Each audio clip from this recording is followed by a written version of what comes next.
여러분 안녕하십니까? 반갑습니다. 오늘은 포건에 있는 포르투기어를 쓰는 이제 형제자매들 앞에서 말씀 전할 수 너무 감사합니다.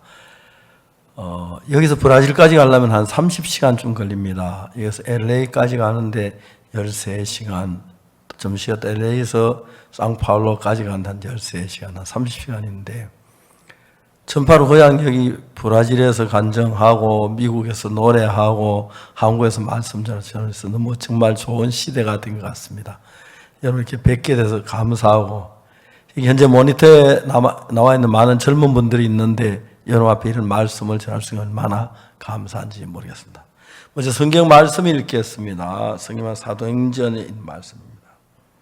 사도행전 9장 34절부터 읽겠습니다. 32절부터 43절까지 읽겠습니다. 때에 베드로와 사방으로 도로 향하다가 루따에 사는 성도들께 내려갔더니 그 에니야라는 사람을 만나며 그 중풍병으로 상위에 누운 지 8년이라. 베드로가 가서 에니야야 예수 어떻게 너를 낫게 하시니 일어나 내 자를 정돈하라 하는데 곧 일어나니 루따와 사론에 사는 사람들 다 그를 보고 주께로 돌아가니라. 요바에 다비다라는 여제자가 있으니 그 이름은 번역하면 도르가라. 선행과 구제하는 일이 심히 많더니 그때 병들어 죽음에 시체를 씻어 다락에 뉘니라. 루따가 요바에서 가까운지라 제자들이 베드로가 거기 있음을 듣고 두 사람을 보내 지체 말고 오라고 간청하니 베드로 일어나 저희와 함께 가서 이름에 저희가 데리고 다락에 올라가니 모든 과부와 베드로가 곁에 서서 울며 도로가가 저희와 함께 있을 때 지은 속옷과 겉옷을 다 내어 보이거늘 베드로 사람을 다 내어 보내고 무릎을 꿇고 기도하고 돌이켜 시체를 향해 가로되 다비다 일어나 하니 그가 눈을 떠 베드로 보고 일어나 앉는지라. 베드로 손을 내밀어 일으키고 성도들과 과부들을 불러들여 그들의 산 것을 보이니 온 요파 사람이 알고 많이 를 믿더라. 베드로 요빠 여러 날이 있어 시몬이라는 피장 집에 요한이라. 거기까지 읽었습니다. 사랑하는 여러분, 우리는 성경에 있는 예수님의 이야기를 많이 읽고 듣고 합니다. 근데 여러분, 이런 신기한 일들이 예수님만 한 것이 아니라 우리도 동일하게 예수님 우리 속에 일을 해서 우리가 예수님 같이 일할 수 있는 이런 은혜를 있게 된 게 얼마나 감사한지 모릅니다. 전 1962년도에 어릴 때부터 교회를 다녔지만 제가 19살 된 1962년도에 처음으로 예수님을 만났고 예수님과 내 마음이 하나로 연결되었습니다. 재밌는 건 전선이 연결되면 전기가 들어오고 수도 파이프가 연결되면 수돗물이 들어오는 것처럼 하나님하고 우리하고 마음이 연결되면 우리 마음에 예수님의 마음이 들어오는 것입니다. 전에 내 눈으로 예수님의 말씀을 아무리 이해가 안 갔는데 예수님의 마음이 내 마음에 들어온 뒤에 성경을 읽을 때 놀라운 세계를 이야기를 발견하고 깨달을 수 있는 얼마나 놀라운 일인지 모릅니다. 그러면서 하나님께서 내게도 전에 없던 예수님의 지혜, 예수님의 사랑, 예수님의 평안, 전에 없던 기쁨, 믿음, 그 능력이 살아 일하는 걸 볼 때 얼마나 감사한지 알 수가 없었습니다. 제가 저희들과 교회에서 한번 수양회를 했는데 이제 우리가 수양회를 보통 여름에 한 3주, 4주, 한 달 가까이 수양관에 저희들이 머물러요. 아침부터 저희가 말씀 전하는 일들이 있고 그래서 정신 먹고 우리는 진심에서 공을 좀 차고 있었어요. 우리가 막 이기는데 어떤 자매님이 찾아와서 목사님 저희 친척이 왔는데 좀 말씀을 좀 전해 주십시오. 제가 만난 그 이제 부인하고 22살 난 아가씨였는데 부인도 그렇지만 아가씨는 말씀에 전혀 관심이 없어요. 내가 무슨 이야기도 말 한마디 안 듣고 그러는데 우선 그날은 그렇게 이야기를 마치고 제가 다음 저녁에 또 만나죠 그랬는데 보니까 안 오는 걸 보니까 집으로 가고 없었습니다. 전화번호 모르고 주소도 모르고 그냥 이제 그 아가씨는 폐결핵을 앓고 있었어요. 근데 요즘 한국에는 폐결핵 약이 좋아가지고 뭐 약 잠시만 얼마만 먹으면 폐결핵 큰 문제가 아닌데 이제 문제는 그 가정에 가족들에게 폐결핵이 왔는데 이 가족들이 다 폐결핵이 걸린 거예요. 근데 다 약을 뭐 나았다고 생각 약을 끊었는데 얼마 지나 다시 이제 폐결핵 균이 다시 살아났는데 그 균은 약의 내성을 받아가지고 약을 먹어도 전혀 듣질 않는 그런 결핵균이 그들 속에 있었어요. 아버지는 결핵으로 세상을 떠났습니다. 어머니 폐를 한쪽을 잘라냈다고 하더라고요. 남미선이라고 하는 아가씨는 22살인데 체중이 52kg에서 점점 줄어들어서 이제 뭐 23kg, 24kg 거의 뼈만 앙상하게 남은 아가씨였어요. 그 아가씨가 예수님 믿고 주님 앞에 가면 얼마나 좋을 건데 그 아가씨는 전혀 신앙에 관심이 없었어요. 전화번호도 모르고 주소 몰라서 그냥 헤어졌고 좀 안타깝다는 생각만 가졌어요. 한 5개월쯤 지나는 날 전화가 왔어요. 여보세요? 목사님 저 미선이 엄마요. 아 예 안녕하셨습니까? 제가 있는 도시에 딴 먼 도시에 사는 사람이에요. 혹시 내일 목사님 시간이 있습니까? 3시에서 한 4시 사이에 시간이 있을 것 같습니다. 찾아가면 돼요. 예, 오십시오. 그 다음날 그 어머니하고 딸이 저를 찾아왔어요. 저는 그 딸이 이제 23살 꽃다운 나이에 결혼으로 죽어가는 게 너무 아쉬웠어요. 미선아, 내 이야기 잘 들어. 내가 너에게 좀 이야기를 하고 싶었는데 너 혹시 하나님께 기도해서 병이 나았다는 그런 이야기를 들어본 적이 있어? 하고 물어봤어요. 깜짝 놀고 그 아가씨가 소리지 그게 나하고 무슨 상관이 있어? 아우 내가 너무 당황을 했어요. 야 미선아 너 왜 그렇게 화를 내니? 그 화낼 일 아무것도 아닌데 너 그러다 죽으면 어떡하려고 그래? 나 죽는 거 하나도 겁내지 않아. 그날은 1시간 동안 이야기도 안 되고 어영부영 하다가 1시간 다 보내버렸어요. 너무너무 이제 마음이 섭섭했어요. 돌아갔어요. 한 열흘 뒤에 다시 전화가 왔어요. 목사님 내일 시간 되십니까? 예, 오십시오. 이제 그 아가씨하고 어머니가 오신다는데 내가 막 그렇게 떨리는 거예요. 뭐라고 이야기를 해야지? 오늘 또 화내면 어떡하지? 막 근심이 됐어요. 드디어 모녀가 왔어요. 야 미선아, 오늘은 내가 간단하게 요약해서 한 1시간 정도만 얘기를 할게. 좀 들어봐. 아무 말하지 않고 들었어. 저는 이제 어떻게 예수님의 피가 우리 죄를 산 걸 자세히 설명을 하는데 제가 이제 자연히 그렇게 되더라고요. 미선이 눈치 보기 바쁘고 얘 또 화내면 어떡하지 막 두려운 마음이 생겨 막 그랬어요. 근데 한 1시간 조금 넘어서 이야기를 끝냈어요. 어떻게 예수님 피가 우리 죄를 산 이야기를 했어요. 그리고 내가 물어서 미선아 너 이 말씀 믿니? 그러니까 미선이가 뭐라고 말하냐면 예 믿어요 하는 거예요. 내가 그 말이야 내가 믿어지는 거예요. 그렇게 예수님 이야기 싫어하는데 믿는다고 하니까. 그래서 미선이 엄마에게 물어봤어요. 미선이 엄마 이거 믿으세요? 예, 목사님. 이제 알았어요. 예수님으로 우리 죄가 사해진 것을요. 깜짝 놀랐어요. 그러고 난 뒤에 미선이 엄마가 입을 열어 이야기하기 시작했어요.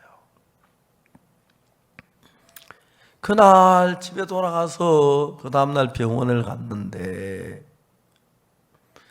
미선이 치료를 마치고 나오는데 의사가 미선이 엄마 저하고 잠시 좀 이야기 좀 해요. 그래서 미선이 차 안에 있고 엄마가 그 의사하고 이야기하게 됐어요. 의사가 뭐라고 이야기하냐면 미선이 엄마 부탁이 하나 있어요. 제발 미선이 우리 병원에 데리고 오지 마세요. 우리가 미선이네 주 위해서 할 수 있는 게 아무것도 없어요. 유일하게 결핵약이 있지만 결핵약은 미선이가 아무 소용없고 위장장애만 주는 거예요. 우리가 쓸데없이 아무것도 없는 걸 미선약을 주는 것도 우리는 너무 고통스럽고 의사 양심으로 괴로워요. 그래서 부탁이 있는데 제발 병원에 그만 데리고 오세요. 미선이 엄마는 하늘이 무너지는 것 같았어요. 그 말은 미선이 죽어라는 이야기인데 아무 길이 없다는 거죠.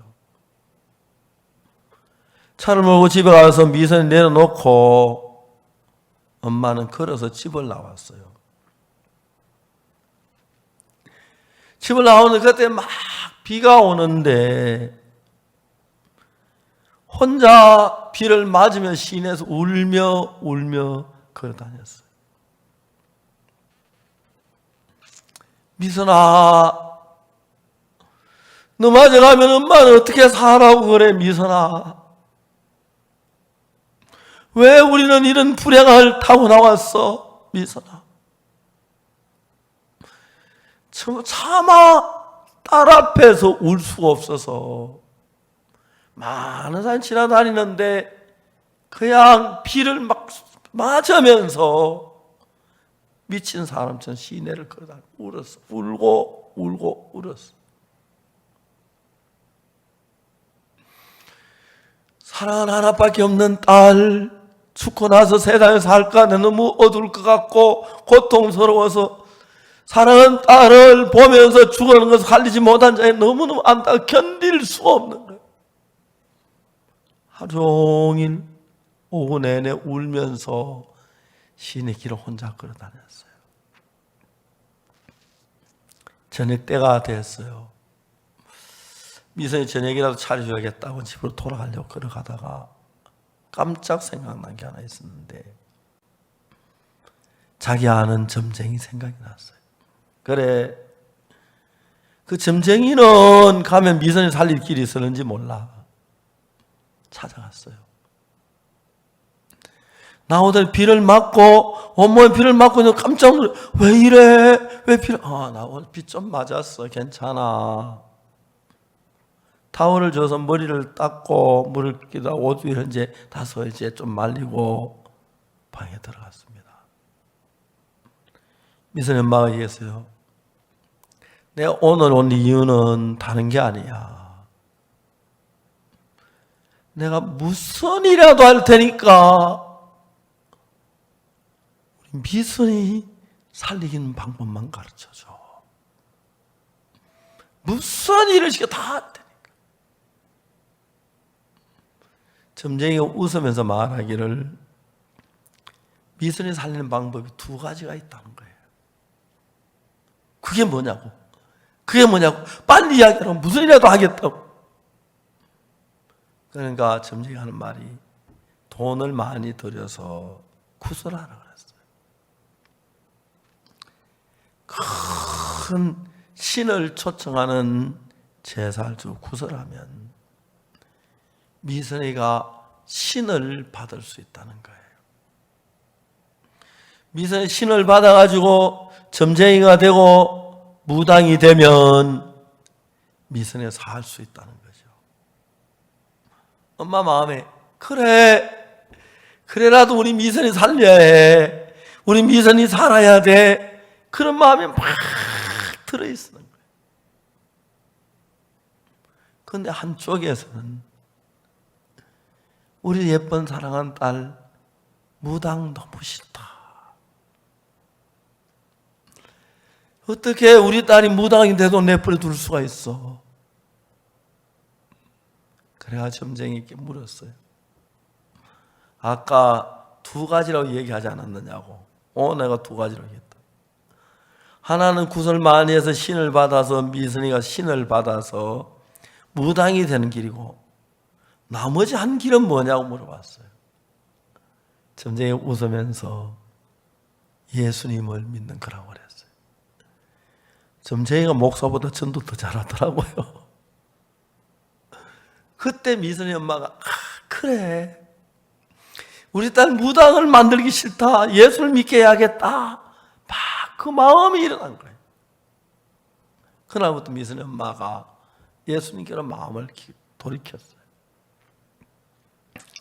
집에 돌아가니까 미선이가 침대에 자고 있었어요. 엄마가 손을 넣어서 이불 밑으로 손을 넣어 미선이 손을 잡았어요. 하나님께 기도를 해야 하는데 미선이 싫어하기 때문에 소리는 못하고 속으로, 하나님, 우리 미선이 살려주세요, 하나님. 속으로 울면서, 하나님, 우리 하나밖에 없는 딸, 예쁜 딸 우리 미선이 살려주세요, 하나님. 막 기도해요.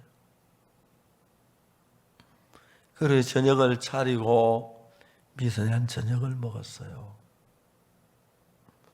저녁을 먹고 나는데 엄마가, 미선아, 엄마 뭐야? 너한테 하고 싶은 이야기가 있어. 엄마 뭔데?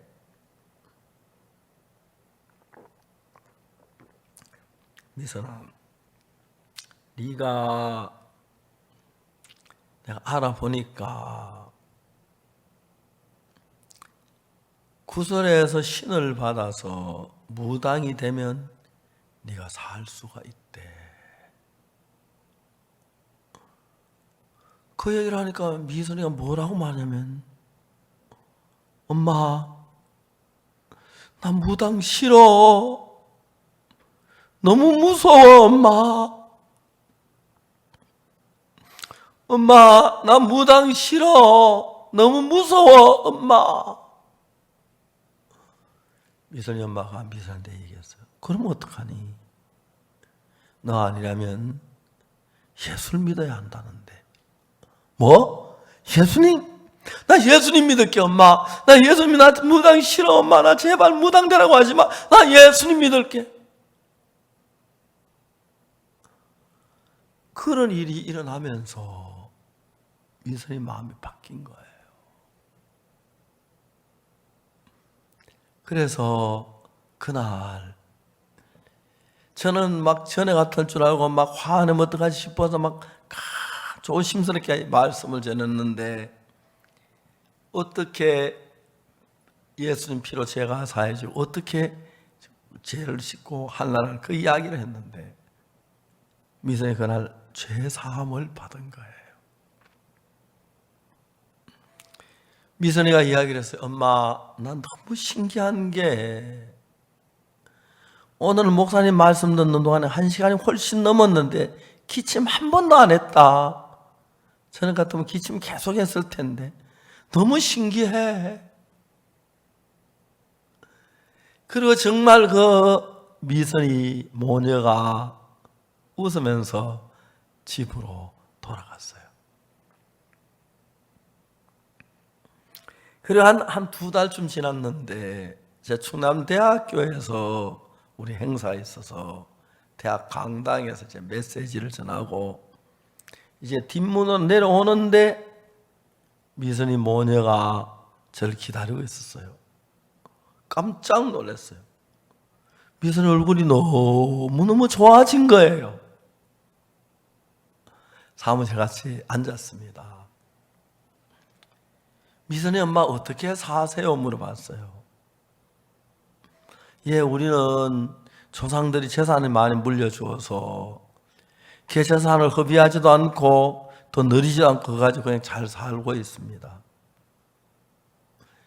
미선이 맛있는 거 좀 많이 사주세요. 그렇지 않아도 얘가 너무 먹으려고서 막 문제입니다. 저는 약을 먹을 때 위장이 안 좋아가지고 음식도 제대로 못 먹고 했는데 약을 끊고 나니까 위장도 좋아지고 막 그래 몸도 막 살도 얼마나 좋아진지 모르겠어요. 그리고 이제 우리가 다른 도시에 살기 때문에 그래서 오랫동안 못 만났어요. 세월이 한 2년 정도 지났을까? 어느 날 미선이 엄마가 저한테 전화를 했습니다. 목사님, 어제 그저께 미선이가 하늘나라로 갔어요. 목사님 감사합니다. 우리 미선이 오래 살기를 바랬는데 병 그때부터 미선이 너무 밝아지고 저는 몸이 아파서 학교도 못 다녔는데 대학도 복학도 하고 몸이 굉장히 좋아져. 그렇게 정말 행복해서 살았는데 아쉽게도 갔어요. 저는 복음 전도자한테 제가 복음을 전할 때 보면 참 많은 사람들이 마음을 열고 예수를 믿지는 않아요. 반대로. 그런데 내가 마음을 쏟아 복음을 전할 때 하나님이 그 사람들 그 일을 하는 걸 참 많이 봤어요. 처음에 내가 만났던 미선이는 예수님 이름도 듣기 싫어하고 예수님 막 싫어해 막 화를 내고 그런 아가씨였는데 하나님 그 마음을 바꾸어서 예수 믿는 아름다운 마음을 만들어 놓고 예수 믿고 제사함 받고 하늘나라 갈 걸 생각 너무 감사하는 거예요. 제가 하는 일들 속에서 저는 우리 아버지에게 우리 가족들에게 친척에게 복음을 전했어요. 우리 아버지는 제가 제사함 받고 난 뒤에 제일 먼저 우리 아버지 복음을 전하고 아버지는 진짜 예수님 믿기 싫어하세요. 제가 아버지가 예수님 믿으라고 권하면 아버지가 안 믿는다 소리 안 해요. 믿으신다 그래요. 그렇지만 내년 봄에 왜 아버지 내년 봄까지 가십니까? 야, 내년 봄에 친구 회갑이야. 그 친구하고 나하고 가까운데 제가 친구 회갑에 가서 술 한잔 마셔야 돼. 정말 술 한 마시면 막 친구 화내고 정 떨어져. 그래 그때 술 한잔 마시고 그 다음 술 끊고 예수 믿을게. 봄에 가면 또 가을에 왜 또 가을 가십니까? 그러면 야 가을엔 친구 며느리 보고 그리고 그런 이유가 그래 자꾸 미뤄졌다가 세월이 많이 흘렀어요. 형님이 아버지를 모시고 있다. 형님이 일본에 볼리서 오랫동안 얼마 동안 가 있는 동안에 아버지가 저희 집에 계시게 되었어요. 그때 저희 아버지는 위궤양이 있으셔서 요즘은 제산제 좋은 게 참 많이 있는 그 당시에는 제산제 먹어도 산이 안 재서 위산이 흘러나오고 위벽을 깔아서 위에 출혈이 일어나는 거예요. 아버지 헤모그램을 재보면은 보통 정상이 13, 14 돼야 하는데 8.7 어떤 때는 5.7 내려갈 때가 있어요. 수혈은 몇 번 해드렸어요. 근데 안타까운 건 제가 볼 때 아버지가 돌아 임박한데 예수님을 믿으시고 싶은 마음은 전혀 없는 거예요. 근데 어느 날 아버지가 저에게 방에서 부르셨어요. 제 딸아이가 은숙인데 아버지는 저를 은숙이 애비라고 불러요. 은숙이 애비 밖에 있나? 예 아버지 있습니다 하고 제 아는 방에 들어갔어요. 아버지가 누워 계시다가 일어나 앉으셨는데 일어나 앉으시더니 갑자기 왁 하시며 토하시더니 토하시는데 그 아버지가 출혈된 위에 고였던 그 피를 다 토하신 거예요. 저는 태어나서 그런 걸 생전 처음 봤어요. 제 아내도 엉엉 울면서 아버지 하시면서 막 그러는데, 그래 막 피를 닦고 하는데, 방 안에 제 아내하고 저하고 아버지하고 셋이 있었는데, 우리 세 사람 똑같은 생각, 이게 아버지 마지막이구나. 피를 처음 못 닦고 새로 이제 아버지가 잘 자리를 마련해 누웠게 해서 누웠습니다. 아버지 괜찮습니까? 괜찮다. 생각하면 피가 오히려 토안이 좀 더 시원했을 것 같다는 마음이 들었어요. 아버지 괜찮으시면 제가 만일에 아버지가 돌아가시면 형님도 아버지가 보고 싶은 생각이 날 때 아버지 목소리가 듣고 싶어서 녹음기를 장치했는데, 아버지 우리에게 하시고 싶은 이야기였으면 하세요. 그럼 이제 녹음해 놨다가 형님 오시면 형님도 들려드리고, 또 아버지 생각날 때 그 목소리 좀 듣고 싶어서 그렇게 하려고 합니다. 그러니까 아버지가 그래 잘했다. 그래서 이런저런 많은 이야기를 한 1시간 동안 하셨어요. 쉬어가시면서. 내가 죽고 나거든 뭐 유산 얼마가 너희들 서로 다투지 마라. 예 아버지 알겠습니다. 그 이야기를 다 마친 마지막에 아버지 장래에 대해서 이야기를 했어요. 만일에 내가 죽거든 내 장지는 뒷산에 있는 너 어머니 산소에 비추었다. 거기 하면 좋고, 내 몸에 옷을 갈아입힐 사람은 뒷마을에 있는 김씨를 불러라. 그 사람 내가 어릴 때부터 여러 가지로 도와줬기 때문에 내 몸에 옷 갈아입히면서 나를 보고 더럽다고 안 할 거다. 예 아버지 그렇게 하겠습니다. 그리고 아버지가 한 1시간 가까이, 거의 카세트 테이프 1시간짜리인데 거의 다 마지막까지 유언을 하셨거든요. 녹음이 됐고, 내가 아버지에게 조용히 물어봤어요. 만일에 아버지가 세상을 떠나시면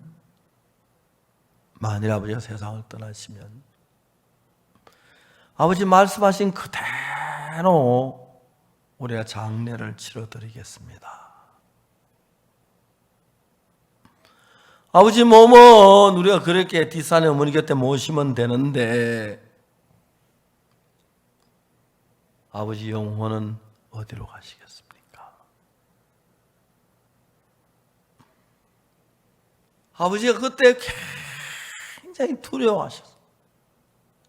떨리는 목소리로 내가 하늘나라에 가고 싶다. 그런데 너무 늦었다. 내가 무슨 하늘나라 갈 만한 선한 일을 한 게 있어야 하늘나라 가고, 공로가 있어야 하늘나라 가지. 막 처절한 그 마음을 아버지 목소리 뜨시더라고요. 근데 내가 그때 너무 기뻤던 것은 하늘나라 가는 우리 힘이나 노력으로 가는 게 아니고 예수님의 은혜로 가는 것이고, 우리가 하늘나라 가는 우리 선이 하나도 없어도, 잘한 게 하나도 없어도 우리가 하는 것보다 1000배, 10,000배 예수님이 잘하시기 때문에 예수님의 은혜로 가는 것이지 내 노력하는 게 아닌 그 부분이 너무 좋았어요. 두 번째는 내가 목사가 돼서 지금 수많은 사람들이 어떻게 죄 사함을 받고 하늘나라 가는 그 이야기를 했는데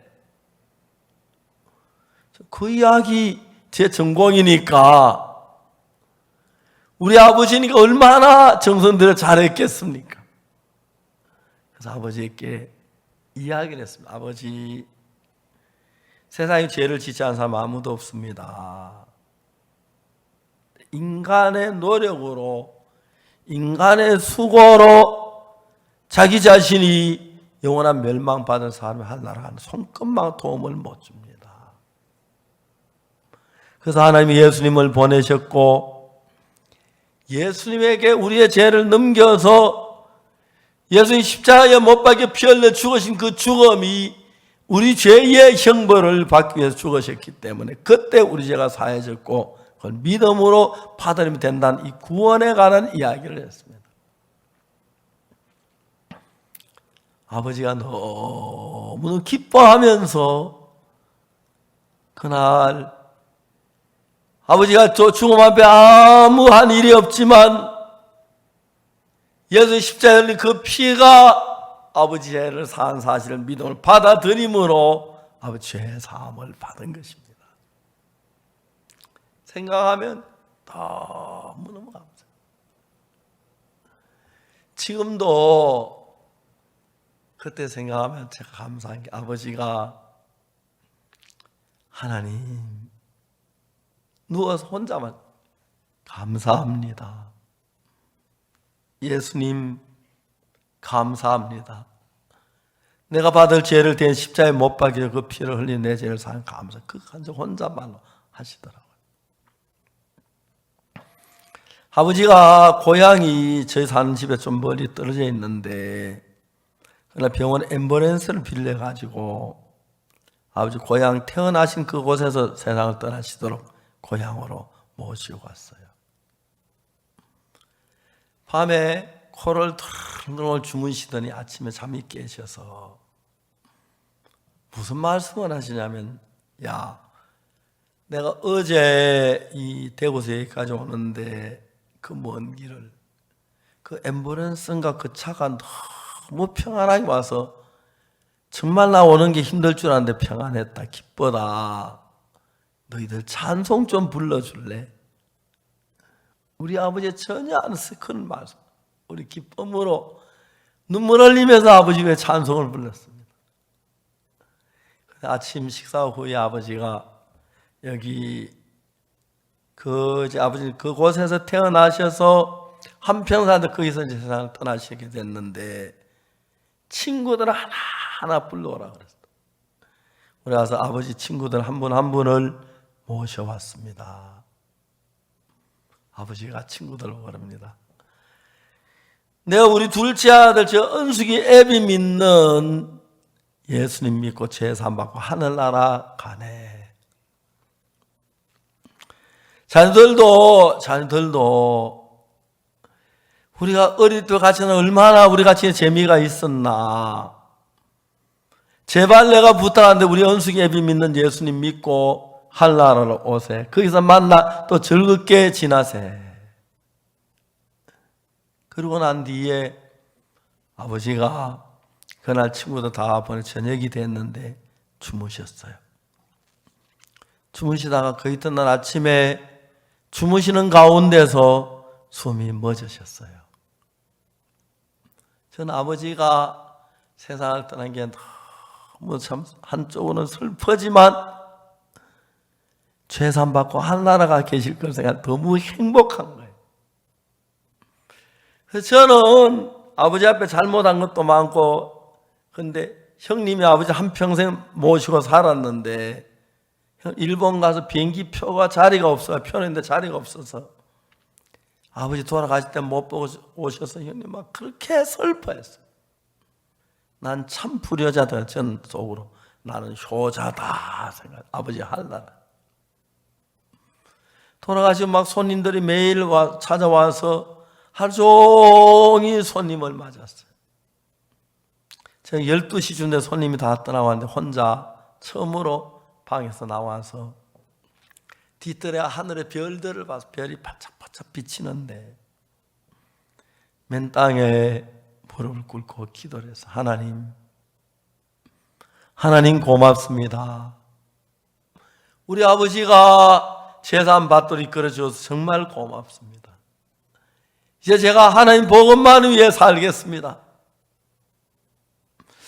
이런 일을 하는데 보면 하나님께서 강팍한 사람들의 마음을 이끌어서 죄사함 받을 수 이끌어 가시고, 그래서 내 주위에 참 많은 사람들이 구원을 받는 걸 봤을 때 참 감사했습니다.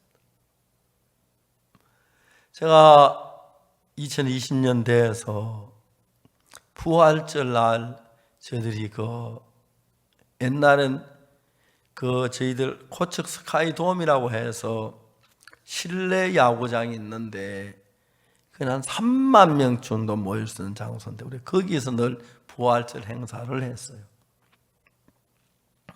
근데 원래는 코로나 때문에 거기서 행사를 못하고 영상으로 행사를 했어요.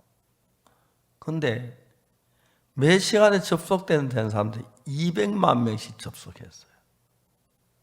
저도 깜짝 놀랐어요.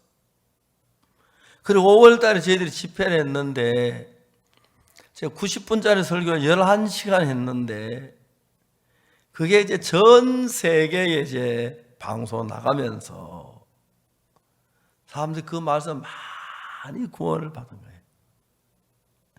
특히 브라질의 해지 브라질 발음이 맞습니까?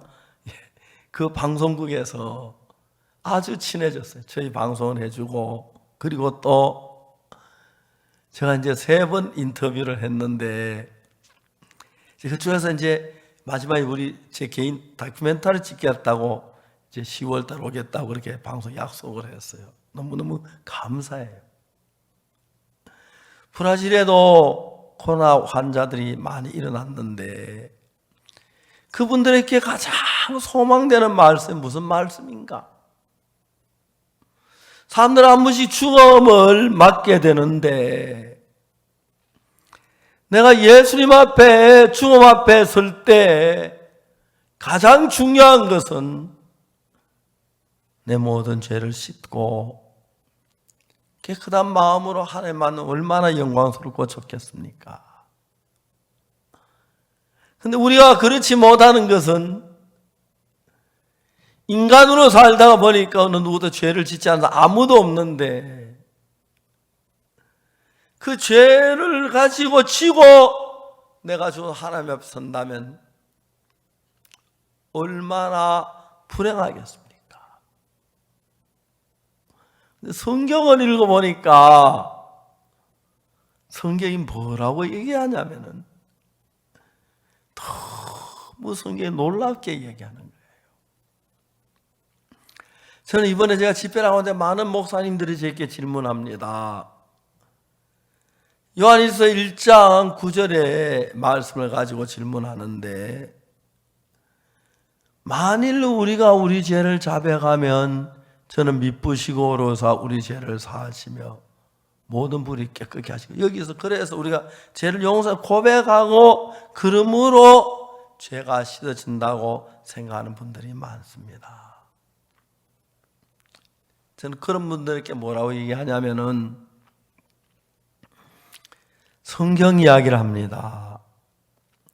성경에는 로마서 3장 10절에 의인은 없나니 하나도 없으며 하는 말씀이 있습니다.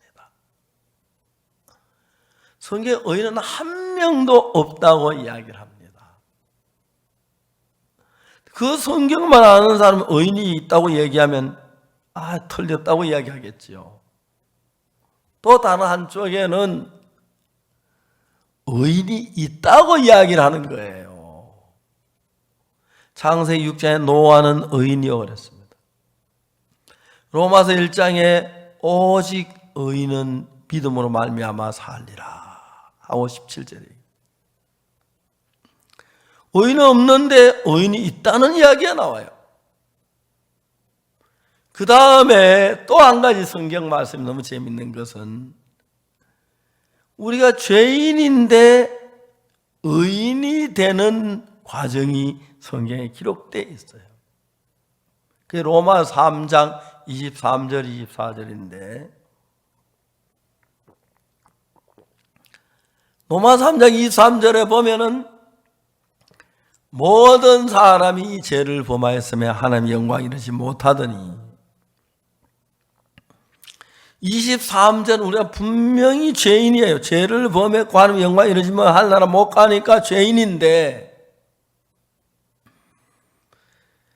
분명한 이 죄인이 어떻게 의인이 되는지 그 과정이 나오는데 그게 24절이에요. 내가 기도를 열심히 해서 의인이 되는 것도 아니고 죄를 용서를 빌어서 의인 되는 것이 아니라 우리가 의인 되는 과정 곧 예수님의 십자가에 있는데 그리스도 예수 안에 있는 구속으로 말미암아 그러니까 이제 더러운 우리가 죄인이었는데 어떻게 죄인이 어렵게 되냐면은 예수님이 십자가에 못 박혀 죽으실 때 우리가 받아야 할 죄의 벌을 다 벌 받으면서 하나도 남기면 전부 다 벌을 받았기 때문에 또 앞으로 지을 죄까지 영원히 죄가 사해졌기 때문에 하나님은 우리를 보고 의롭다고 말씀하신다고 기록되어 있어요. 하나님은 공의로운 재판장이시기 때문에 공의로운 재판장은 의인을 어렵다고 죄인을 죄인이라 그래야지 죄인을 가지고 어렵다고 하면 공의로운 재판장이 안 되는 거예요. 그래서 하나님 우리를 어렵다고 하고 싶은데 우리가 죄인이기 때문에 어렵다고 할 수가 없는 거예요. 그래서 하나님 우리를 의롭다고 해서 같이 우리가 지내고 복을 누리고 같이 지나기 위하여 죄를 해결해야 하는데 우리 방법으로 아무리 선한이라고 노력을 해도 죄를 씻을 수 없으니까 예수님을 보내셔서 우리가 받아야 할 모든 죄벌을 다 벌받도록 십자가에 못 박혀 죽으시겠습니다. 그때 모든 사람이 죄를 범하였으면 하나님의 영광을 이루지 못하더니 그리스도 예수 안에 있는 구속으로 말미암아 하나님의 은혜로 값없이 의롭다 하심을 얻은 자 됐다. 여기서 하나님 뭐라고 말씀? 우리는 죄를 지었는데 하나님은 절대로 죄인을 어렵다고 할 수 없는데 예수님이 우리를 구속했어요. 십자가에 우리의 죄를 다 벌 받았기 때문에 우리 죄가 다 씻어져서 하나님은 이제 우리를 보고 의롭다고 말씀하실 수가 있는 거예요. 우리가 죄인인데 어렵다고 한다면 하나님은 공의로운 재판장이 아니고 하나님도 죄인이 되지요. 죄인을 어렵다고 하니까. 그래서 하나님은 죄인을 어렵다고 할 수 없기 때문에 예수님을 보내 십자가에 못 박혀 죽을 때 기다렸다가 예수님이 십자가에 못 박혀 죽으신 그 죽음으로 오늘 여러분 모두의 죄나 내 죄나 다 죄값이 전부 지불되고 죄가 다 씻어졌다는 것입니다. 그래서 하나님은 우리가 더러운 죄 속에 있는 우리를 보고 어렵다고 못하시니까 예수님 십자가의 피로 우리 죄를 살 때 기다렸다가 예수님이 십자가에 못 박혀 죽으시고 난 뒤에 이제 씻어진 걸 보시고 우리를 보고 의롭다고 하셨습니다. 그래서 로마 3장 23절에 모든 사람이 죄를 범하였음에 하나님의 영광이 이르지 못하는 24절에 그리스도 예수 안에는 예수님 우리 죄를 위해 죽으심으로 말미암아 우리 죄를 다 받았기 때문에 하나님 은혜로 값 없이 우리는 아무 한 일이 없이 은혜로 하나님이 의롭다고 하셨습니다. 하나님은 절대로 거짓말하지 않으시는 하나님인데, 그래서 하나님은 죄인을 두고 의롭다고 하실 수 없기 때문에 하나님 처음부터 우리를 의롭다는 게 아니라 우리 죄인이라고 하셨다가 예수 십자가에 못 박혀 죽으셨기 때문에 우리 의롭다고 하셨고, 하나님은 하나님이시기 때문에 하나님이 의롭다고 하셨다면 우리는 의로운 것입니다. 그것을 믿는 것이 예수님을 믿는 것입니다. 만일에 예수님 십자가에 못 박혀 죽으시고 우리가 죄인으로 고향했다면 예수님 십자가는 헛된 것이죠. 그런데 하나님 우리를 의롭다고 하신 건 우리 죄가 없어서 죄를 안 지어 의롭다는 게 아니라, 죄를 지었지만 예수님 십자가에서 우리 죄가 다 벌받았고 씻어졌기 때문에 하나님이 의롭다고 하실 때는 우리 죄가 하나도 남아있지 않고 다 씻어졌기 때문에 의롭다고 하신 것입니다. 우리 죄가 씻어지냐 잘 모르지만 하나님은 아시는데, 하나님 우리를 의롭다고 하실 땐 의로운 게 맞기 때문에, 난 늘 죄를 짓고, 제가 어릴 때 우리는 가난해서 막 배가 많이 고팠습니다. 그래서 머리는 나무 집에 가서 감자도 캐서 먹고, 또 나 감도 따먹고 사과 따먹고 땅콩도 캐먹고 그랬는데, 이 죄인 줄 알면서 막 친구랑 도둑질을 많이 했어요. 분명히 죄인인데 하나님이 의롭다고 했어요. 왜 의롭다고 했습니까? 예수님 십자가에 피 흘린 우리가 벌받아 모든 죄를 다 벌받고 하나도 남김없이 영원히 씻었기 때문에 하나님 우리를 보고 의롭다고 해야만 했습니다. 그리고 하나님이 의롭다면 의로운 것입니다. 우리가 요한일서 1장 이야기를 했는데, 요한일서 1장에 만일 우리가 우리 죄를 자백하면 저는 미쁘시오라 우리 죄를 사하시며 모든 불의에서 우리 깨끗게, 그리고 우리가 죄를 자백했을 때 죄가 사해지는 것처럼 여기 성경에 보입니다. 그러나 냉정하게 얘기하면 우리가 자백해서 죄가 씻어지는 게 아니고, 그 앞에 1장 7절에 보면은 제가 빛 가운데 계신 것 같이 우리가 빛 가운데 하면 우리가 서로 사귐이 있고, 그 아들 예수의 피가 우리를 모든 죄에서 깨끗게 하실 것이요. 그래, 우리 죄는 십자가에 못 박힌 예수님의 피가 우리 죄의 형벌을 다 벌받았기 때문에 우리가 깨끗이 씻어졌다는 것입니다. 우리는 뭘 해야 합니까? 해야 할 일이 하나도 없으면 다 예수님이 하셨습니다. 그래서 예수의 내 죄를 씻어놓은 그 사실을 믿음으로 받아들이는 것입니다. 오늘 저희 우리는 베드로가 그 도로가를 고치는 이야기가 나오죠. 사도행전 9장에 나오는데, 이 베드로가 어떠냐면은 에니야가 중풍을 고치시고 그 다음에 죽은 다비다를 살리는 이야기가 나왔습니다. 그런데 이 베드로가 이 일을 행했을 때 예수님 십자가에 못 박혀 죽어 부활한 지 얼마 안 됐습니다. 예수님 십자가에 못 박혀 부활하셔서 제자들께 나타나셨는데, 베드로가 막 다른 때 같으면 얼른 뛰어서 예수님 아이고 사실은 반갑습니다 막 기뻐해야 하는데, 부활하신 예수님 베드로 한쪽에 고개 숙여 있었어요. 왜? 예수님 십자가에 못 박힐 때 겟세마네 동산에 잡혀서 기도하다 이제 그 감난산으로 가서 기도하다 이제 겟세마네 동산에 잡혀서 이제 대제사장 집에 가는데 베드로는 멀찍이 따라갔어요. 그런데 그때 베드로하고 같이 요한이 앞서갔는데, 예수님 대제사장 집에 들어갔고 이제 대제사장 집에 이제 문지기 여자제가 문지기가 있는데, 요한은 잘 아니까 그냥 문지기 보니까 들어왔는데 베드로는 들어가지 못하고 밖에 있었어요. 근데 요한이 문 지키는 여종에게 이야기, 베드로도 같이 들어오게 해서 베드로가 들어오는데 그 여종이 베드로를 보고 너 예수의 제자 아니야? 그러니까 아니라 막 침을 떼고 큰 소리는 모른다고 그랬어.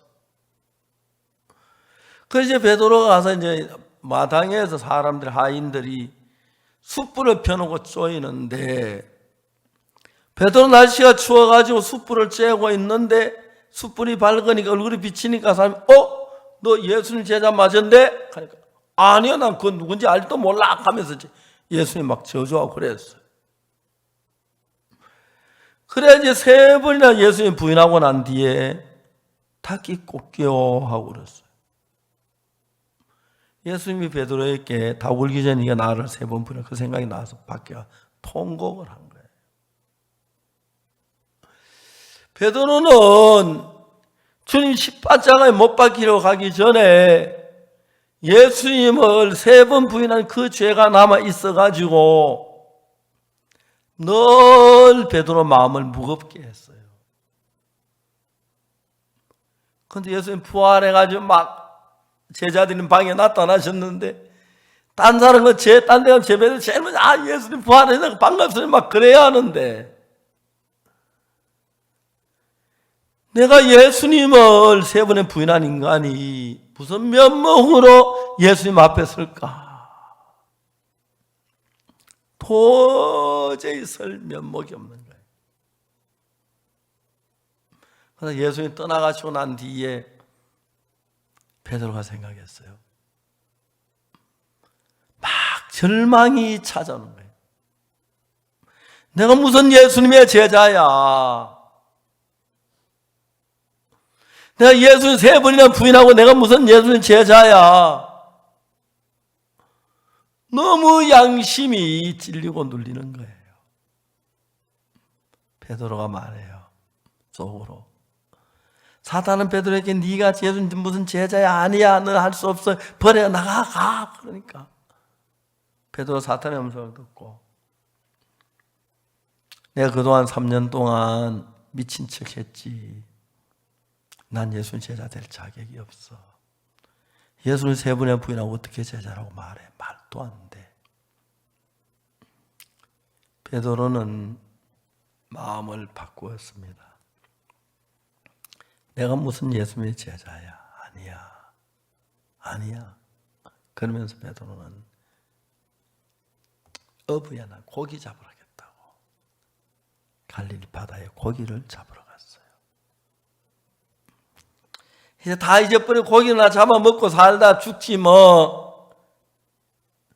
한편으로는 진짜 예수님 사랑 그 말씀하고 싶어 한데 예수님 부인한 그 죄 때문에 눌려서 나 같은 인간은 예수님 제자 될 자격이 없어. 그러면서 고기를 잡으러 간 거예요. 밤새도록 그물도 한 마리도 못 잡았어요. 아침에 바닷가에 예수님이 오신 거예요. 고기 잡았느냐? 없습니다. 그물을 배 오른편에 던져봐라.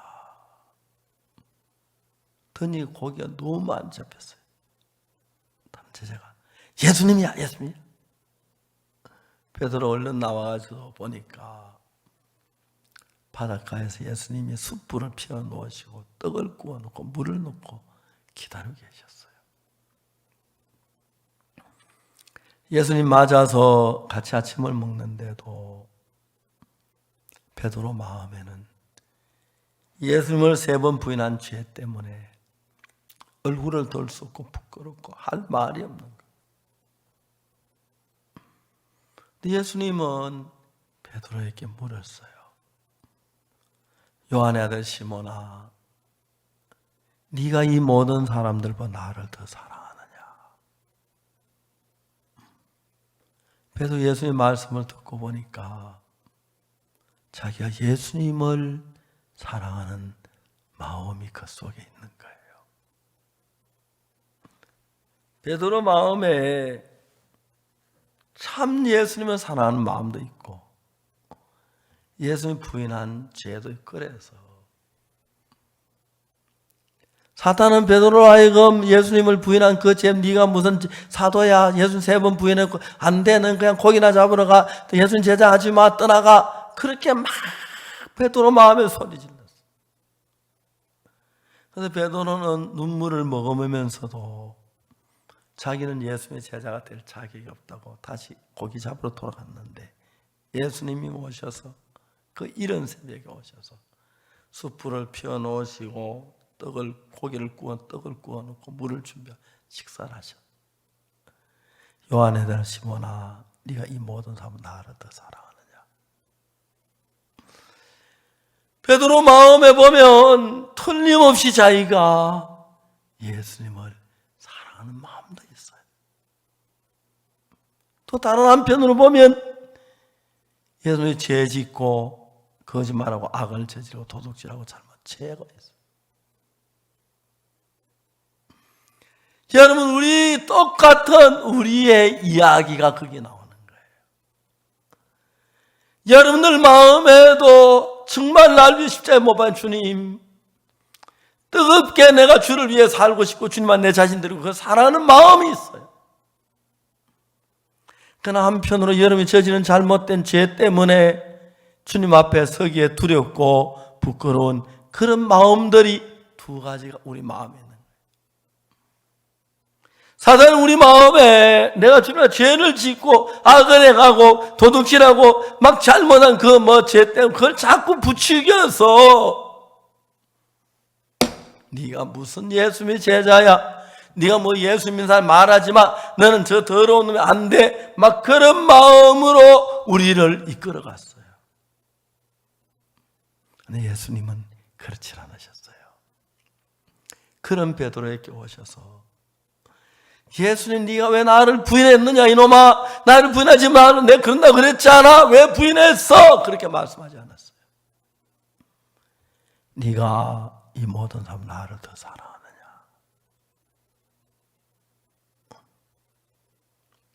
예수님 앞에 섰을 때 베드로는 자기가 예수님 부인한 것밖에 없는 줄 알았는데 자기 마음속에 예수님을 사랑하는 마음이 있는 거예요. 예, 내가 주를 사랑한 줄 주께서 아시나이다. 예수님 사랑하는 마음이 있어요. 예수, 내 양을 먹이라, 내 양을 치라. 또 예수 말씀했어요. 요한의 아들 시몬아, 내가 이 모든 사람도 나를 더 사랑하느냐? 예수님 이야기를 듣고 보니까 내 마음 안에 날 위해 십자가에 못 박혀 죽으신 예수님을 사랑하는 마음이 가득 있는 거예요. 사탄은 베드로 마음에 예수님 사랑하는 마음도 있고 3번 부인만한 마음도 있는데 예수님을 사랑한 그 마음을 덮어놓고 부인한 그때 넌 제자가 아니야, 넌 안 돼, 너는 가서 고기나 잡아, 네가 무슨 예수님의 제자 막 정죄를 해서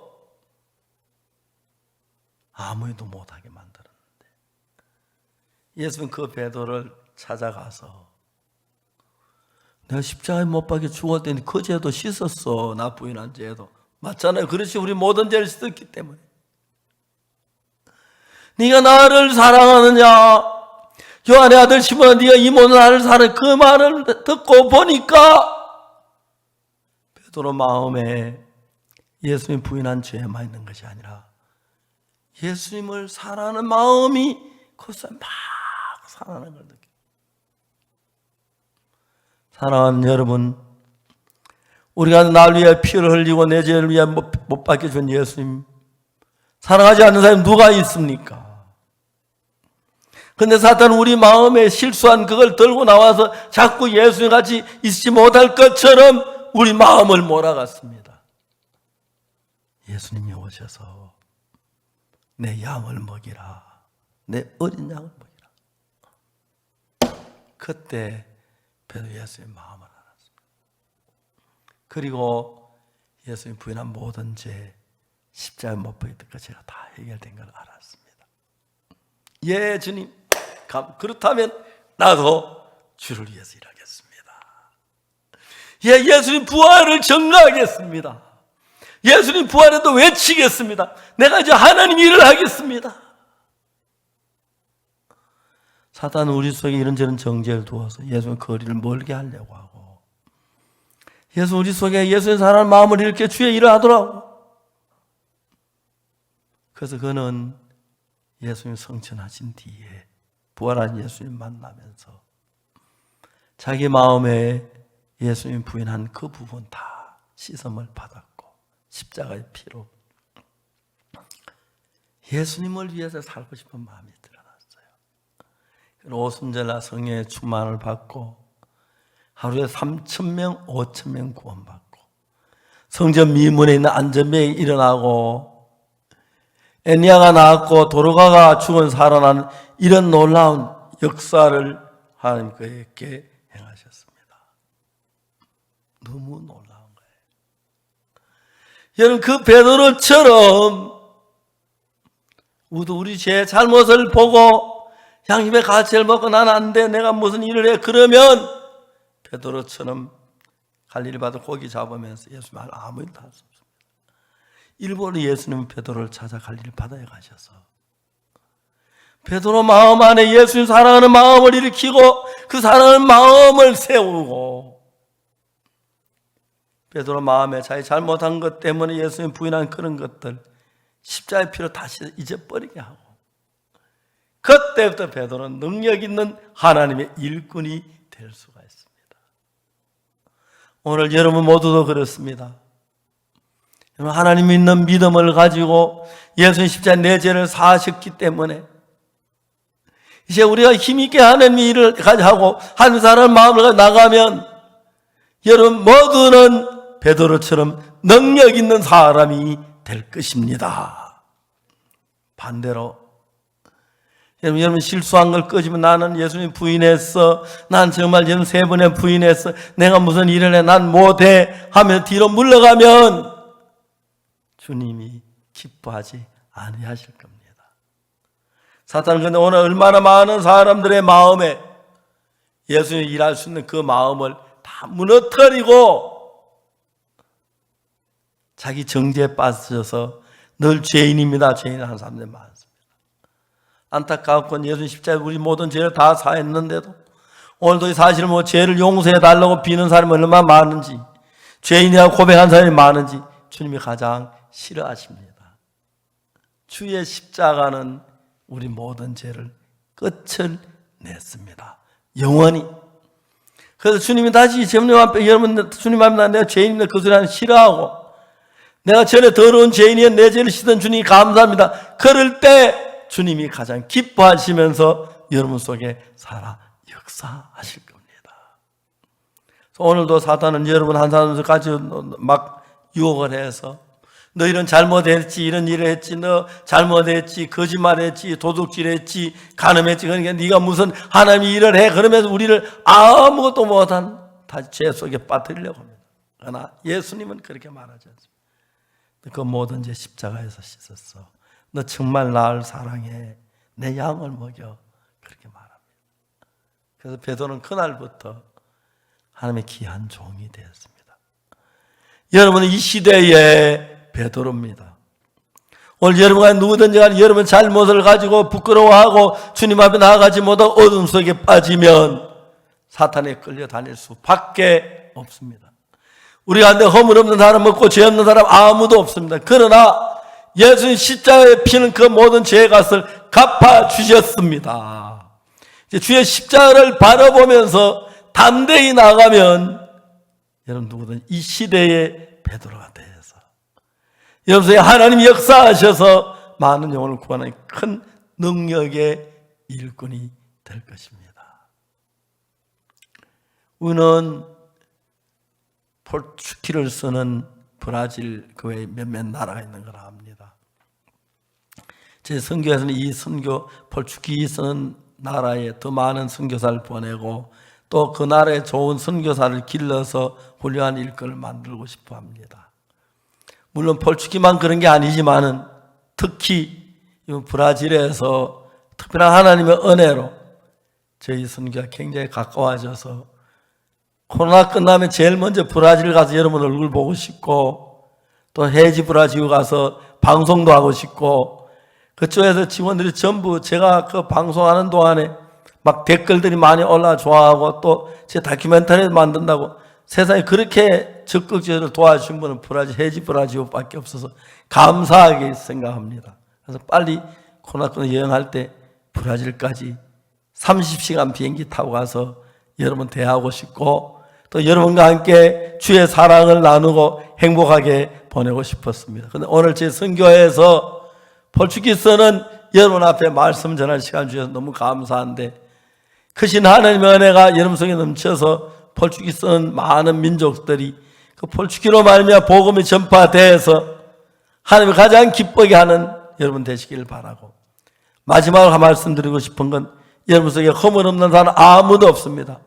그 허물에 빠져가 아무 일도 못하고 절망하고 있지 말고 그 내 잘못은 예수의 피로 씻어졌으니까 예수의 능력을 힘있게 하나님 복음을 위해 산다면 여러분 삶이 작은 예수와 같이 변할 것이고 주의 능력 이름을 통해 나타날 줄을 확실히 믿습니다. 감사합니다. 기도하겠습니다.